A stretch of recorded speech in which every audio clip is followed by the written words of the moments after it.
Hello everybody, hope you're doing well. You're about to see 5 full 14 spell space swags with the strongest event army in the game. It's not even close. There's a full 14 spell space swag followed by another full 14 spell space swag.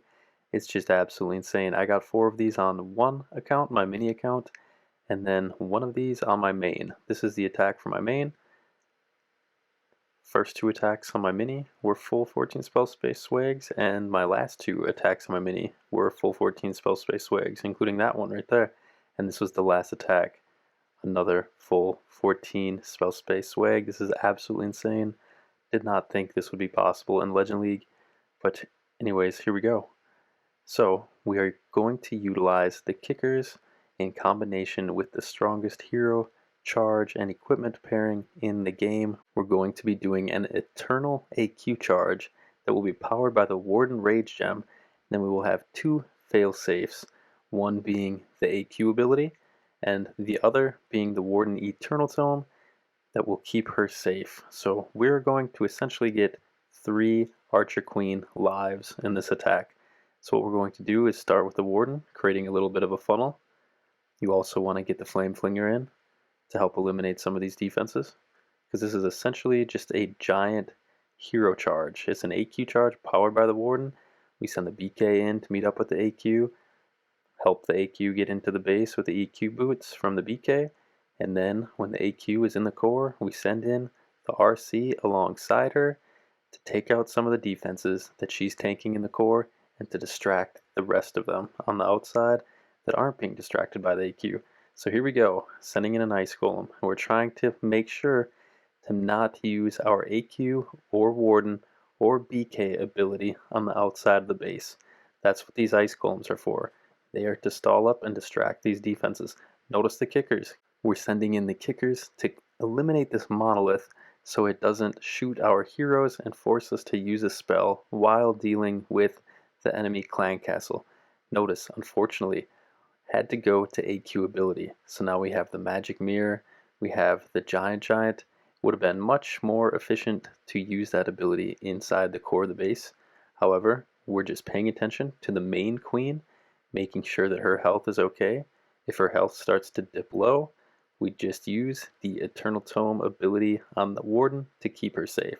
BK walks all the way up to the enemy clan castle following those fire mites, opens up the entire core for our AQ charge, sending in an Ice Golem for this RC top left to stall up this Ricochet cannon. We do not want the Ricochet cannon to shoot the RC, skip from the RC, and kill the Spirit Fox, because we want the RC to be shedding these defenses every few seconds. Notice RC passes off the shots from the multi-archer tower to the AQ to the Yeti. So notice how the RC is walking out in front of our Archer Queen. We want the Archer Queen to be right next to the RC so that the Archer Queen can tank for the RC. So we are going to use the Rocket Spear ability, outrange some of these defenses, and give the Archer Queen a chance to catch up so she can help distract and eliminate some of these defenses for the RC. So now just sprinkling in some kickers, Warden Eternal Tome, used it right at the end, and we're going to swag 14 spells. Every single spell in the register is on the board now. Absolutely insane. And we're going to do the exact same thing in every single one of these hits. So here's a very common base, a weak base, but it's still 14 spell space swag, which is just absolutely insane that it's even possible. Alright, so we're sending in a kicker to test for traps. A bunch of Teslas pop up. That's actually good, because this means we get more free defenses with our Flame Flinger. It's going to be placed right where that kicker was dropped. So Flame Flinger is down, get all those Teslas, should get the air defense, and importantly, we should be able to eliminate this Fire Spitter and potentially one or both of those Ricochet cannons. So now dropping down the Warden, and we don't want the Warden to encounter too many defenses at the same time because we're trying to swag all of our spells. If you want to do this attack with a lot more surety, a lot more chance of 3-starring, go ahead, use a Rage on your Warden funnel to begin with, and then use a Rage on your AQ Magic Mirror, use a Rage on your Eternal Tome AQ in the core. So now we're just being patient with this Warden, Sending in some kickers just to try to kill these defenses fast to the point where it doesn't cause the Warden to use his Eternal Tome ability. So creating a little funnel, sending in the AQ to pull him to the side.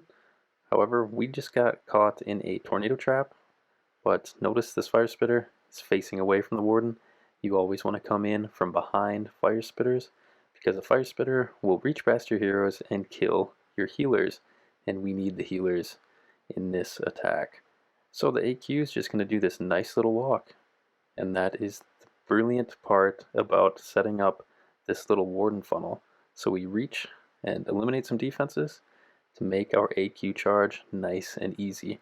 And what was really fun about this attack is we had the guy spectating, and he's about to see all 14 spells in a smiley swag pattern on his base.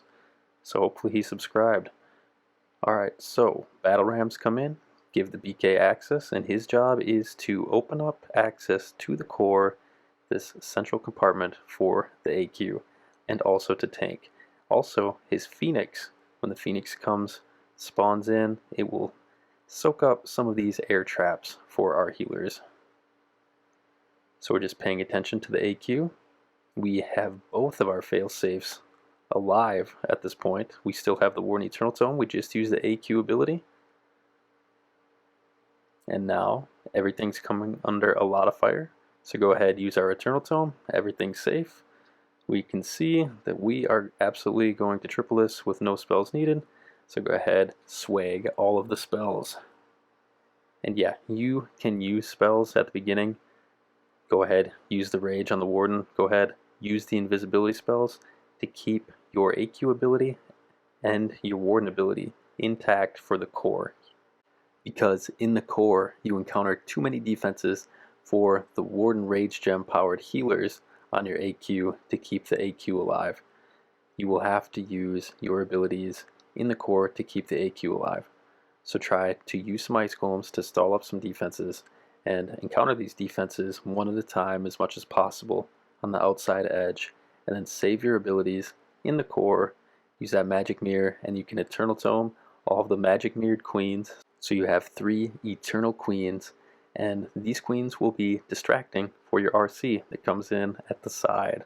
So again, using the Warden, creating a funnel, sending in the AQ, notice coming in from behind the fire spitters again, using a couple ice golems to stall up this ricochet cannon and enemy archer queen so the AQ and Warden can take them out with having to use a spell.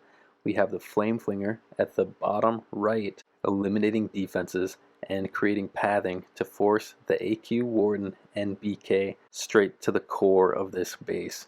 That way we can use our Eternal Tome, we can use our Magic Mirror, use our BK ability to the best of our abilities. So sending in another Ice Golem in to hopefully slow up this Town Hall, and potentially get up towards this Monolith and freeze the Monolith for our BK. So we use that Wall Wrecker to open up the core. Looks like that Ice Golem didn't make it, so go ahead and use the EQ Boot ability. Flame Flinger is still going. And now we're just paying attention to our AQ, trying to make sure that she stays alive in the core. And right now you can see her health is completely fine. So we're just kind of paying attention to where the healers are. Trying to make sure that these healers don't get hit by these multi-Inferno Towers. So AQ wraps around into the middle. Go ahead, use her AQ Magic Mirror and Giant ability. Giant like a second BK, and notice the Giant busts through these walls, giving the AQ access even further into the base. So you use your BK EQ boots to open up your first half of the core, and then you use the Giant on the AQ to open up the remaining portion of the base. Now just sending in the RC on the back end, swagging all 14 spells again. This is the best hero equipment and charge synergy in the game. This will still be possible without the kickers, as I've been tripling bases without spells before the event troops. However, the kicker has made it easier. I never thought 5 14 spell space swags in one Legend League day would be possible. So it's just absolutely insane. So I highly hope that you guys find this video right away and give this a try. So again, Warden down to create a funnel. We're trying to enter into this Town Hall compartment area. So notice the Warden's going to encounter this Archer Tower, and then we'll encounter the Expo and the multi-Archer Tower, most likely around the same time. So sending in this Flame Flinger to get a bunch of value. Flame Flinger should be able to reach that scatter shot, hopefully work in, and create great pathing for our BK to come from around 9 o'clock to meet up with the Warden and the AQ coming from 12 to move into the Town Hall compartment. Testing for some Teslas. Warden's still going just fine. I think it's kind of insane that Warden with his Rage Gem and 5 healers can withstand an Expo. So now we're sending in our Archer Queen, so the Archer Queen can quickly eliminate this multi-Archer Tower. The Archer Queen does nearly twice the damage as the Warden, and we want that Archer Tower to go down immediately because the Archer Tower, in combination with the Expo, would have killed our Warden. So we use some kickers to eliminate that Ricochet Cannon, so our pathing is directly into the Town Hall compartment. Got our BK out in front. Look at these Fire Spitters, absolutely devastating. But since we came in from the side with our AQ and our Warden, our healers happen to be out of reach for them currently. So BK opens up this entire section. Now we have access to the entire core. Managed to sneak an Ice Golem up into the core. Got one more Ice Golem left, 2 kickers left. We went heavy with the kickers. Notice we're going to use 2 kickers at the top right to direct target this monolith. So they eliminate the monolith.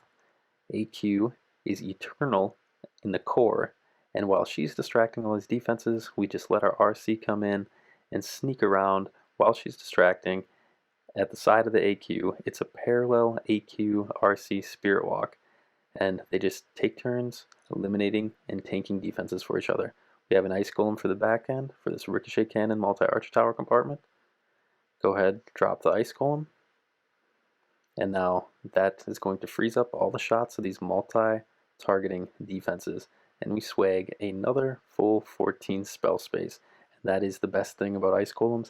They can distract all of the beams, all of the shots from the multi-targeting defenses. Multi-targeting defenses are the main reason why no one is doing queen charges anymore. When is the last time you've seen an AQ charge? However, with the Eternal AQ charge, or the Warden Range Gem powered AQ charge, it is very possible. And go ahead and check my playlist or more videos from this playlist.